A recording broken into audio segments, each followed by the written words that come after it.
umqali wendlela. Ubaba omkhulu uJeremiah wahlangana naye emazulwini. Kodwa isidumbu somqali wendlela sisekuphakameni. Uthi umqali wendlela baba omkhulu mayikhuluma indaba.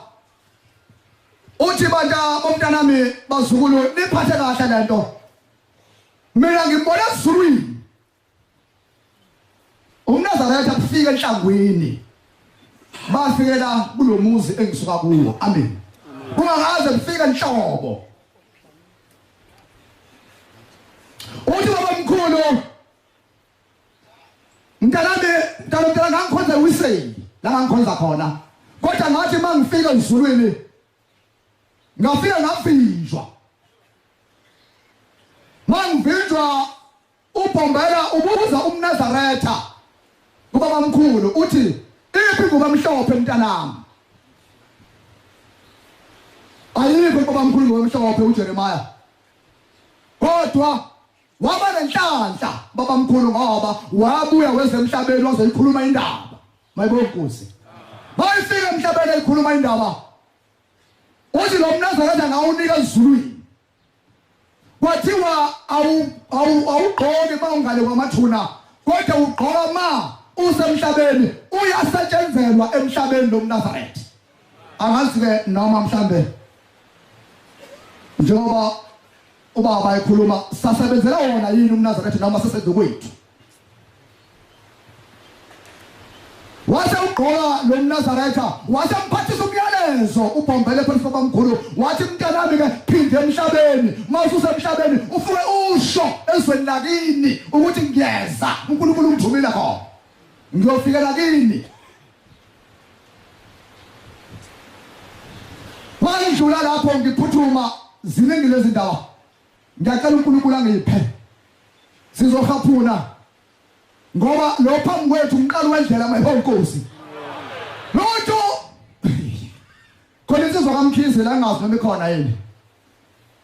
Mangithi lo phambi kwethu umqali wendlela angisho ngoba ngithenga amehlo akho. Kodwa ngisho ngoba nginesiqiniseko nawe mamthanda ukukholelwa ukuthi umqali wendlela lo uzokuzwa lo ngizakukhuluma. Uthi wena nkosazana ufika ezweni lasenhlangwini uThingo. Malifika ezweni lasenhlangwini uThingo emveni kwaloko bakuthi awukhona. Kwanetha imvula ezikhukhula ngendlela esimangaliso sekuphumela enhlangwini. Ubaba osesihlalweni ubhombo lesimela sawampondo ophambi kwethu. Imoto abehamba ngayo nensizwa kaMkhize ekuyahlala eParliament lapha ebuhleni. Yaba nenkinga nesimo sezindawo ukuthi indodana. Angikho lapho la ngisekutheni bathi ngoba bafika ebuhleni uThingo selukhathazekile ukuthi bakuphi. Babafika emzini wasebuhleni basebeya kubaba uThingo lenkosazana babefika kubaba wasebuza ubaba wase bebaphendula. Nathi uThingo cha kufanele wena kulungile indawo zakho leziya awuhambe mandulo uyazazi lezindawo zakho.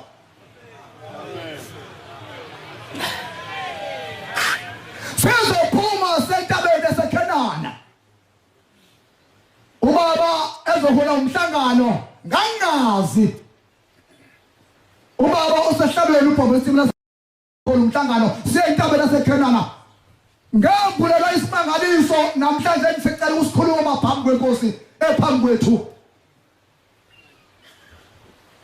Angiyazi nto mhlawumbe uzokuyikhaze mangithi lo phambi kwethu umqali wendlela masingangabazi eNazaretha asinathi umqali wendlela singaqeda lo. Ngithema engibhulela uNkulunkulu wafika ubhombela ehlelweni sakhe sizoyitabela eseKhenana mehlele ubhombela ehlelweni sakhe ubhombela umqali wendlela babuthela bayingcwele njengoba nibuthele lapha nje. Uthe masemphelele wase ubhombela umqali wendlela ehlangene namhlanje usikhumbuzo sakhe wase ehla umqali wendlela wase shona enhlabathini mesho enhlabathini sasala sodwa isihlalo masela sodwa isihlalo kwase kuphakama unyazi wezulu kuleso sihlalo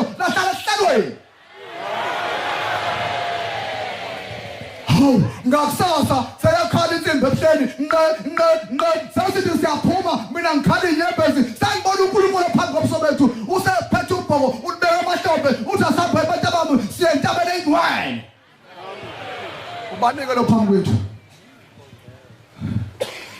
wabambilanga kuba mkhulu uSidawane uBombela walibambilanga uthemba ngabantu bambilanga lama ilanga langanyakaza ilanga emthumile enhlangoweni laba ngibuka khona manje isithupha wasethi mntanami uyangabaza yini wathi uSidawane thaba bangabazi wathi uBombela mntanami ungaboshwa kakubili ezulwini njengokhulu Sara